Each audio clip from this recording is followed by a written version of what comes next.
Hi, I'm Denise Taylor, the 50 Plus Coach, and I've got a little exercise I want to share with you today.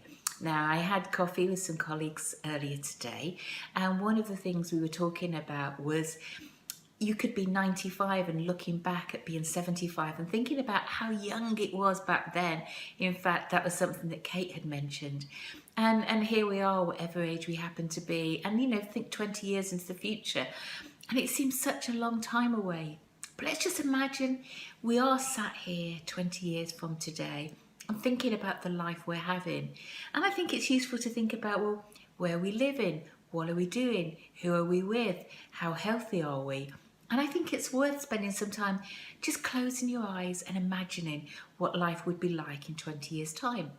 And whatever thoughts that you have, that may be based on the life you're living now. It may be based on changes you're going to make. It may be you don't actually like the way the future's going to go because you can see yourself as even more overweight or without any friends or still in a job you don't like, or you've retired and you haven't got any money. But if we think ahead 20 years, and if 20 years is too far, then maybe it's just 5 or 10. But if we think to the future and how we'd like it to be, well, then we can do a backward step and think, well, what is it that I need to do now? So I do talk a lot about weight gain. But if we want to make sure that in 20 years' time, we don't weigh any more than we do now, then clearly there's things we need to do now about maintaining our weight. And if we want to have a full circle of friends, then maybe there's things we need to do now to make sure that we're keeping the friendships going and not just expecting them to continue. And if we hope that we are still in work, but we hate our job now, well, what is it that you're going to do between now and then to make sure that you have a job that is something that you're going to like to do? So when you've finished watching me and conversing with me in my kitchen, what I'd like you to do is just close your eyes and imagine your life in 20 years' time and think about who you're with, what you're doing, what you look like, etc.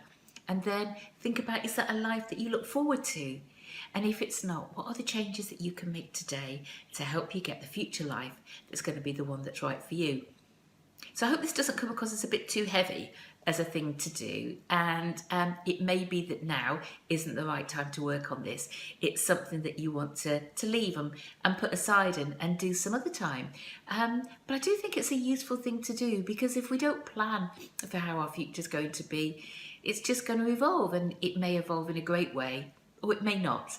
So I've been I really wanted to share this one with you, and I hope that it's of interest, and I look forward to talking to you next time. So this is Denise Taylor, the 50 Plus Coach, with a kitchen conversation in my kitchen. And until next time, bye-bye.